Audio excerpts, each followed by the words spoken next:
क्योंकि ये दुनिया से ज्यादा बेहतर भारत संविधान बनाए। आज दुनिया बाबा साहब के नाम ले रहा है।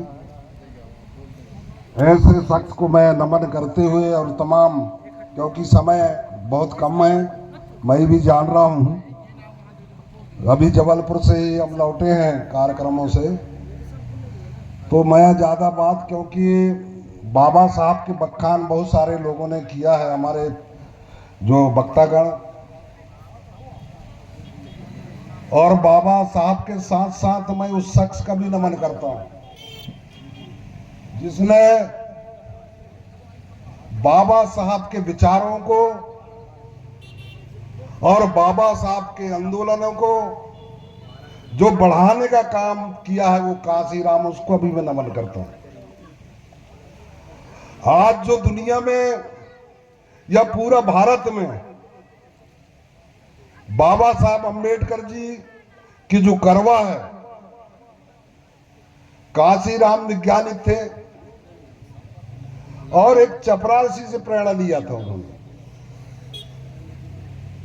अब आप जानते हैं, आज भी हमारे साथ में अन्य अत्याचार उस टाइम भी हुआ करता था, लेकिन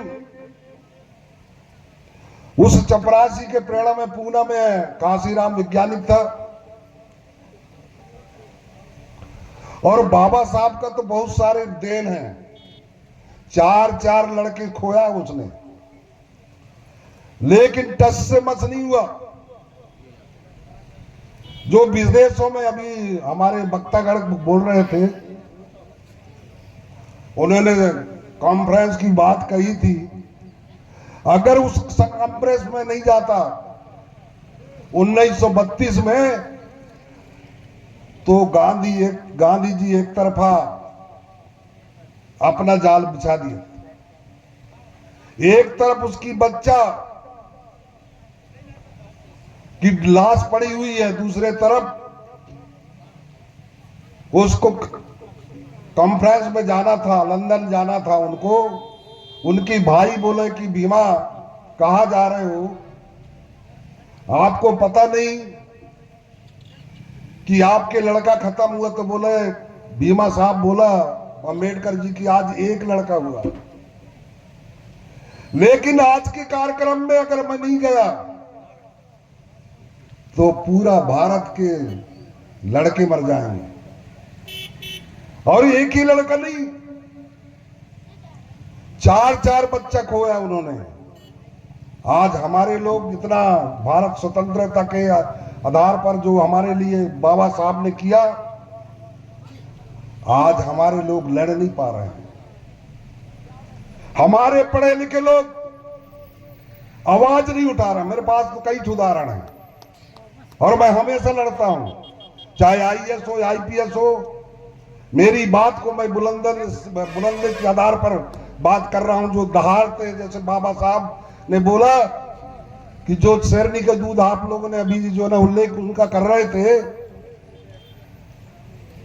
जो पढ़ लिख करके है वो तो हिजड़ा बन गए। अरे भाई, बोल नहीं पा रहे। एक कार्यक्रम मेरा मंडला में हुआ था, हमारे बहन बेटी झरिया समाज का, आप लोगों ने पेपर में पढ़े हैं और ज्यादा जानते होंगे, कमर टूट गई थी उसकी, भर्ती रह। हमारे लोग इतनी डरपोक हैं।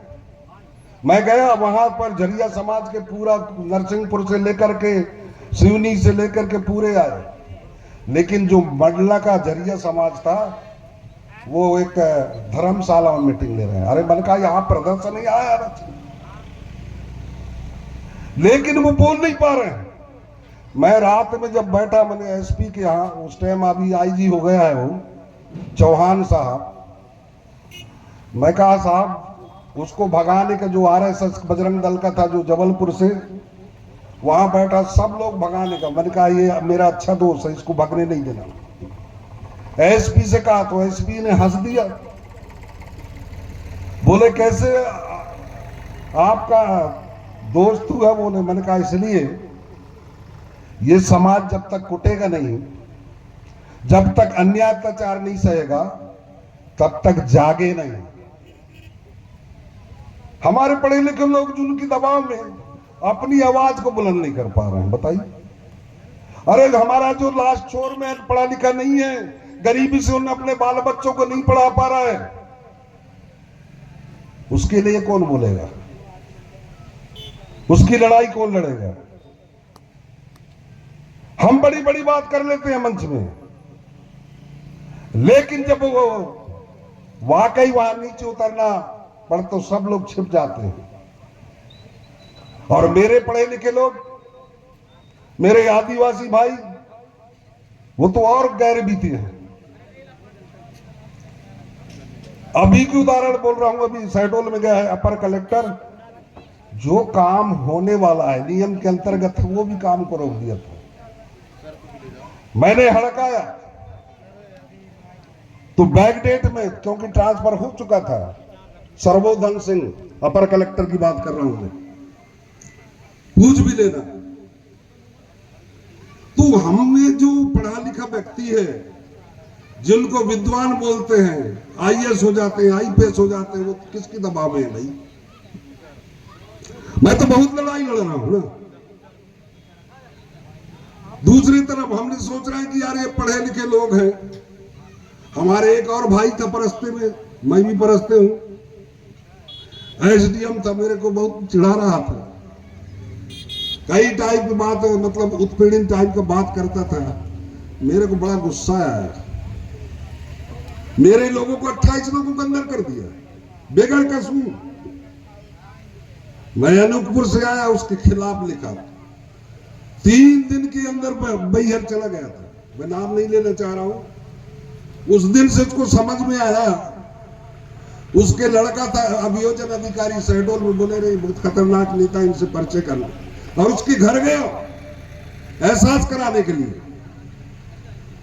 तो हमारे जो ये पढ़े लिखे लोग हैं, देखो शिक्षा, सामाजिक शिक्षा भी होना चाहिए, शिक्षक साहब, आर्थिक शिक्षा भी होना चाहिए, वैज्ञानिक शिक्षा भी होना चाहिए। हमारा जो सामाजिक शिक्षा है, अगर उसको नहीं जानेगा या उसको अध्ययन नहीं कर पाया हमारे लोग, तो धरे के धरे रह जाते। हमारे बहुत राजा महाराजा हो, हमारे आजादी के पहले से बिरसा मुंडा जैसे, शंकर साहब, रघुनाथ साहब, तमाम महापुरुषों ने लड़े हैं हमारे लोग जल जंगल के। आज आप लोगों को शायद पता नहीं है, आज जंगल को जो है ना, आज की सरकार, मौजूदा सरकार, आपको जंगल सुधारने का काम शुरू कर दिया है। अभी 2 तारीख को पेशी था सुप्रीम कोर्ट में, उसको टाल दिया है। और सरकार जानबूझ के कर रही है, चाहे जो भी सरकार हो। मैं किसी सरकार का नाम, आप कहां जाओगे, उसकी लड़ाई कौन लड़ेगा रे भाई?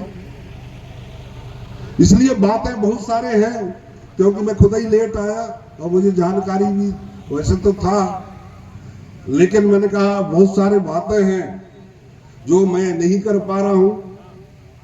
कभी पुनः जो है ना, आपका बहुत बड़ा खतरा हो रही है इस टाइम, बहुत विपरीत संकट आ रही है आदिवासियों के ऊपर, जो और विशेष करके जल जंगल जमीन के ऊपर। अगर हम लोग नहीं सुधरे, उसकी लड़ाई नहीं लड़े, तो बर्बाद हो जाएंगे, अडानी अंबानी के हाथ लग जाएगा। इसलिए समझना पड़ेगा, क्योंकि यह आजाद का मंच है। कभी राजनीतिक मंच हो तो हम तो पेल के देते हैं बर्बादी, और ऐसे नहीं, बहुत बड़े बड़े नेता नहीं लगते हमारे सामने, हम सबको धार देते हैं। तुम गलत तो गलत, हम ईमानदार हैं कहते हैं, तो ईमानदारी ही बात करेंगे हम। बेईमानी बेईमानी तुम करते रहो, सांसद विधायक तुम बने, जवाबदारी किसका है? कौन लड़ेगा हमारे लिए? इसलिए मुखिया बना करके भेजते हैं।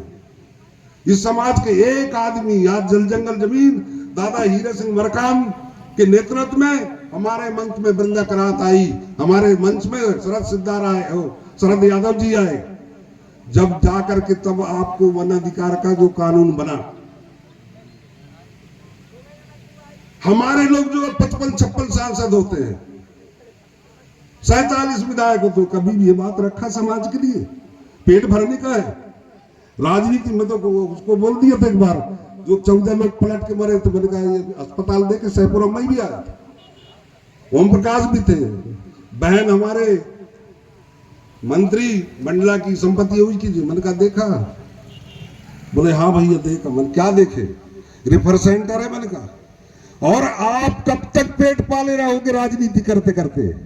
बाबा साहब अम्बेडकर ने आपको दिया, अधिकार दिया भाई। यहाँ बहुल क्षेत्र है ना आदिवासियों का, तो बहुल क्षेत्र के यहाँ का विधायक हो, यहाँ से सांसद हो और इनके बीच में हो, ताकि इनकी जो जन समस्या है, इनके शिक्षा है, इनकी स्वास्थ्य है, इनके जल जंगल जमीन खनिज संपदा है, इस बात को पटल में रख के इनको न्याय दिलाना था।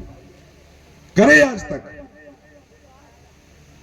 नहीं, सो रहे हैं वहां।